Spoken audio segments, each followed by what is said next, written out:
18 secret gangs are exerting power and influence in the Los Angeles County Sheriff's Department.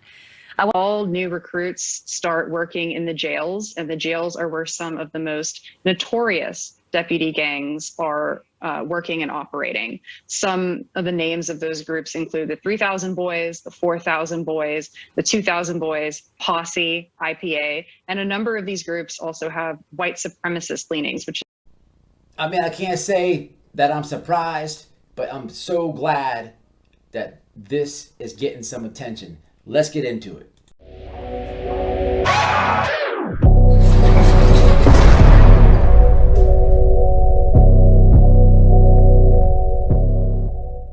It's in the LA County Sheriff. How is it not just really easy to identify them and say, hey, this is not allowed? Well, what's up with it, man? White Boy Radio in the house, back with another one. As you see it, kind of a crazy story, but kind of want to bring some simpleness to it, man, some common sense to it, and above it all things, I want to bring some one-on-one experience with it. You know, some personal, not of this exact situation in Los Angeles, but this happens in prison, people, a lot. This story, I'll put the link in the description, as I always do. They're saying that's out of Los Angeles. The thumbnail I'm going to make on this one is, if you look at the tattoos, I don't know the gangs. They did say it in the video. There are actually some gangs I've never heard of. And again, this is in Los Angeles. I never did time out there. I never got in trouble, nor do I want to get in trouble ever again. I don't glorify it over here, but we do speak on it. So I don't know. I'm not too familiar with the stuff that happens out there in Cali. But look, those guys are kind of real brazen, man, for putting ink on them like that, for labeling themselves as police. Okay, really as police. Now, I can't say I've had any experience with any police to be in secret gangs or anything like that, but the prison system, yes. In the prison system here in Florida, you see it a lot. And an example would be, it depends where your family member, your friend, co-worker would end up in prison if you knew somebody. But if you go to the southern part of Florida, it's completely different than the northern part, the panhandle. The panhandle, you're going to have redneck dudes up there, country people up there, meeting the COs. And that's just their employment. That's what's available. And it's really the main job up there in some of these country towns. In South Florida, you know, I'm speaking about, you know, anything from Orlando south, you're going to have more ethnic in there.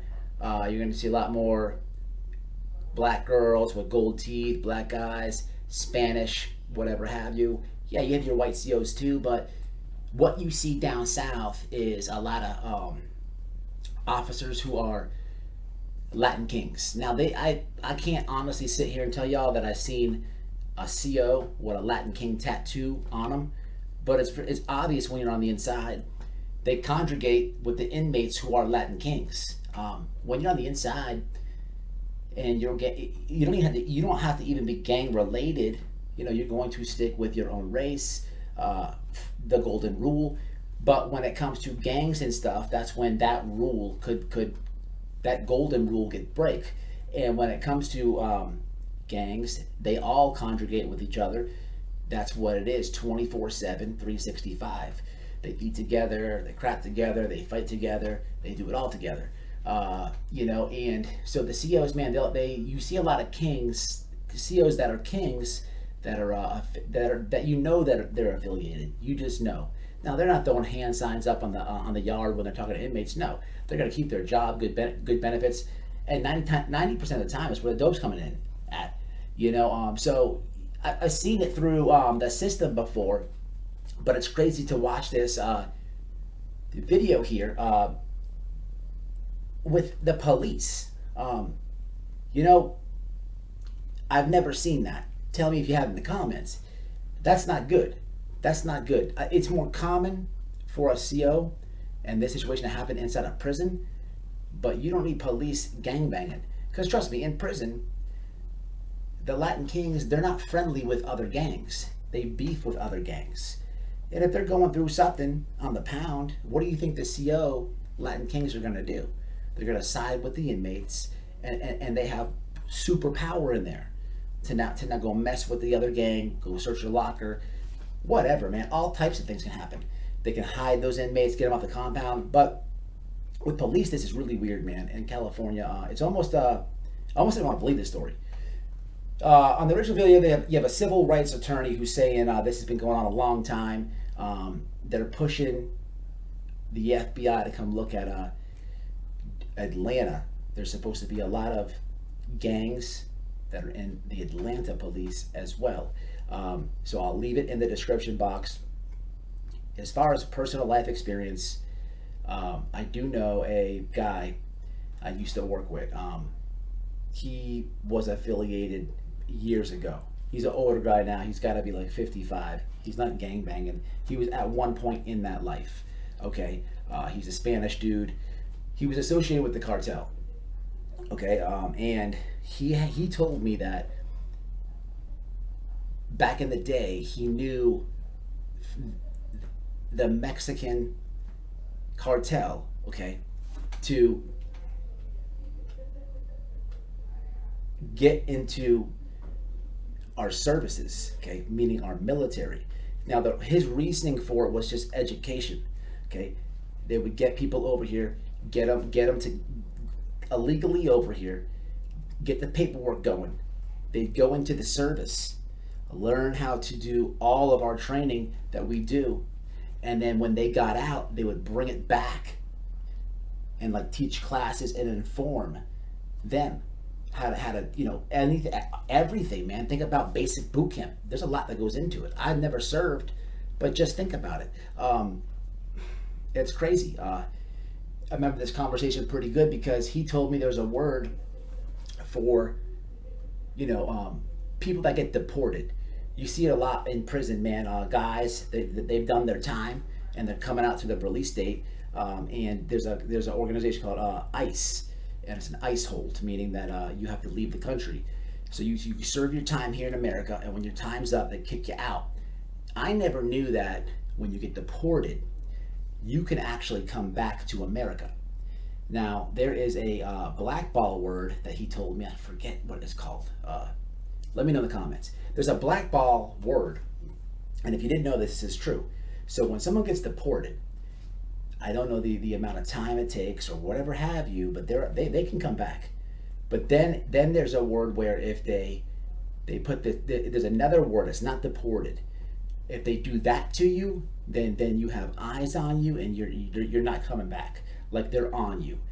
That's what they used to do when they would catch the guys that were bringing the information back from our services to the cartel. And I forget this word. I believe it starts with a G. It blew my mind when he was telling me this. And that's how I knew he was really affiliated with it. Sometimes you work with people that are just talking. But man, this is crazy, man. This is not good. We need police. We need police. You can't have gang members and police. Look, you just can't have that. Look, for what it's worth, inside a prison, man, you have correction officers. These guys don't make a lot of money. A lot of them just they could be gangbanging their whole life. They just don't have criminal records, and they get good jobs. That job does have very good benefits, and they get in there, man, and they make that job more than what it is. Meaning, man, they know the homies inside. All they got to do is bring stuff, let them do it, sells. They're doubling it up, any which way you look at it. Now, look, anyone doing that type of stuff usually gets caught, but if you do it smart enough, you cannot get caught. It's obvious. But they do dirty things, man. Like I said, gangs don't get along with gangs, and when it goes down, it goes down. And the COs that are involved, they play their part. They're not out there with shanks, and they're not out there fighting. No, they fall completely back. But they play the other defensive end. Whether the gang wins or loses, they still have COs on They have COs on their side to do whatever they need. And even before the gang and the other rival gang might fight, they utilize the COs to not have to fight. Prime example would be a story is cell phones are the most dangerous thing in prison. It's just what it is. I've made a million videos about this, but you're not going to have certain gang members sitting in a dorm and living in quarters with other gang members, and that gang is on the phone all the time, cell phone, making calls, getting plays, getting the drugs in, making all the money. It's just not going to happen. What's going to happen is they're going to beef and bump heads over that phone. One gang is going to end up with that phone. Now, they could go to war, fight, stab each other, sure, but that's really the dumb way to do it. Or if one gang has gang member correction officers, they can send them there. They know who's holding it down. They know who has it. That CO goes over there, knocks the dude off. He goes to confinement, gets transferred, and the other gang has the phone. It's just as simple as that. If you apply that to the streets, I mean, I don't know how you could, but you'd have to use your imagination. It's not a pretty scenario. And take it from somebody who's seen this and experienced it, man. This right here we can't have. It's not good. By the time you watch this video, I made an Instagram post. I tagged the governor of California in the Instagram post. I doubt he'll see it, but hey, man, grassroots things like that can bring attention to stuff like this. I don't know if you live in California or not. I don't, but I still tagged the governor. He should do something about it. Gavin Newsom, I'm not a fan of him. He's actually the nephew of Nancy Pelosi. That scumbag. It doesn't matter, though, where you lie on the political side of things. Accountability has to happen in a circumstance like this, because you cannot have stuff like this happening. You know, another example of this, totally unrelated, is the guy who he escaped. Gonzalez Lopez, the guy from Texas. He's gone for he's on the run for 3 weeks. He is in the Mexican mafia. He evades police. Okay, who knows if he had people on the inside? Who knows, right? He killed 4 children, 4 minors, and a grandpa, just to steal their guns and get the truck so he can go back to Mexico.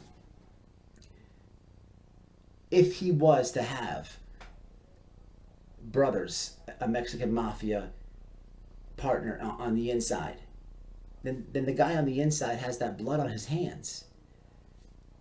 If you think about it. Hey man, it's WHITEBOY Radio, man. Follow the Twitter, follow the Getter. The crime is getting outrageous, people.